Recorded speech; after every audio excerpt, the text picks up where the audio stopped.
আসসালামু আলাইকুম। মেন্টর খালেদ পেজে সবাইকে স্বাগতম।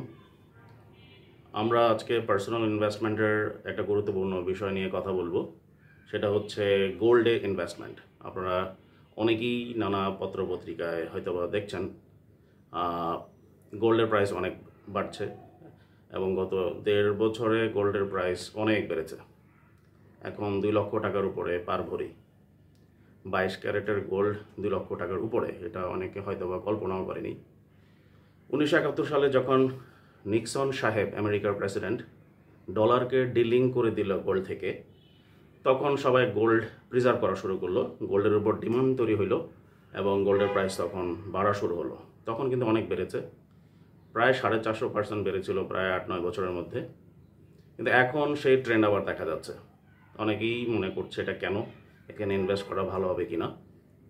গোল্ডের এখন প্রাইস বাড়ার পিছনে অনেকগুলো কারণ আছে। একটা বড় কারণ এখন জিওপলিটিক্যাল টেনশন এবং ডলার, অনেকে বলে ডলারাইজেশন। এই টার্মটার অর্থ ডলার থেকে বের হয়ে আসা বা ডলারের উপরে ডিপেন্ডেন্সি কমানো। BRICS, Brazil, Russia, India, China এবং সাউথ আফ্রিকার যেই বন্ড তৈরি হয়েছে, যে এলআই তৈরি হয়েছে, তারাও চেষ্টা করছে তাদের নিজস্ব একটা কারেন্সি তৈরি করতে, ডলারের উপর ডিপেন্ডেন্সি কমাতে। এবং এটার রেসপন্স হিসাবে ইন্ডিয়া, রাশিয়া, চায়না কিন্তু অনেক বছর ধরেই গোল্ডের প্রিজার্ভ বাড়িয়ে যাচ্ছে।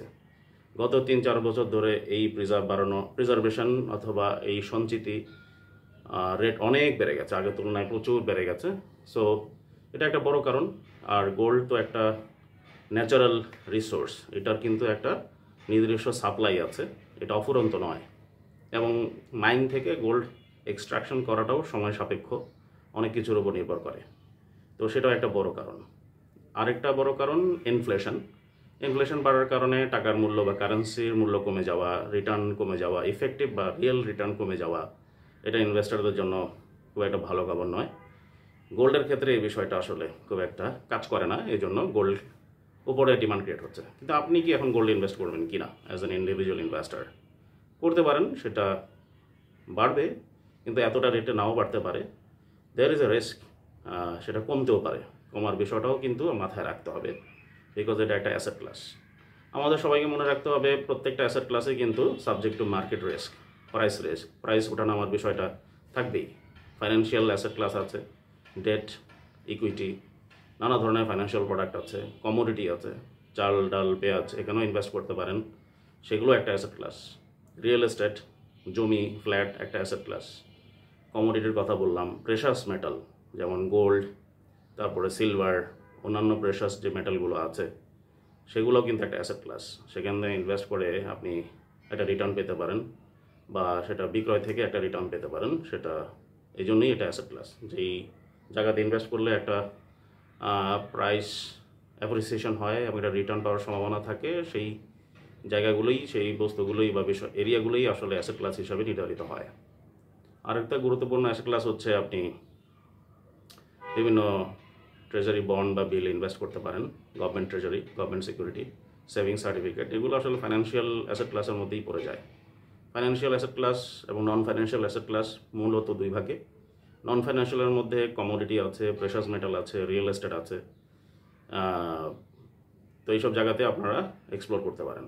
গোল্ড ইনভেস্ট করতে পারেন, বাট সেখানে আপনাকে ডিসাইড করতে হবে কতটুকু করবেন। আপনার কাছে যদি 2 লক্ষ টাকা থাকে, তাহলে পুরোটাই কি ইনভেস্ট করবেন কি না, সেটাতে আপনাকে একটু চিন্তাভাবনা করতে হবে।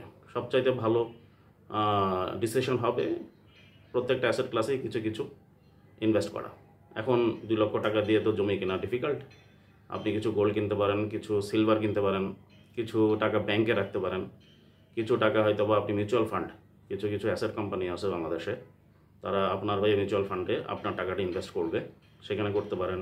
কিছু ক্রাউড ফান্ডিং করতে পারেন। বিশ্বস্ত কোনো জায়গা থাকলে, যেই ব্যবসাগুলোর মালিকদেরকে আপনি চেনেন, জানেন, সম্পর্ক আছে, তাদের ইন্টিগ্রিটি সম্পর্কে আইডিয়া আছে, সেখানে তারা যদি ফান্ড রেজ করতে চায়, সেখানে ক্রাউড ফান্ডিং প্রসেসে আপনি কিছু ইনভেস্ট করতে পারেন। মিক্স অ্যান্ড ম্যাচ থাকলে আপনার ডাইভার্সিফিকেশনটা হবে পোর্টফোলিওতে বা ইনভেস্টমেন্ট পোর্টফোলিওতে, সেখানে ঝুঁকিটা কমে আসবে অটোমেটিক্যালি। কোনো একটা জায়গা, কোনো একটা অ্যাসেট ক্লাস যদি বসে যায়, মার্কেট ডাউন হয়ে যায়, কোনো ধরনের ডাউন টার্ন আসে, সেক্ষেত্রে অন্য অ্যাসেট ক্লাসের রিটার্ন আপনাকে সাপোর্ট দেবে। তো গোল্ডে ইনভেস্ট করার বিষয়টা যদি আসে করতে পারেন, কিন্তু আপনাকে নির্ধারণ করতে হবে কতটুকু করবেন। আশা করি আপনাদের এই সেশনটা আপনাদের জন্য হেল্পফুল হয়েছে। ধন্যবাদ। আসসালামু আলাইকুম।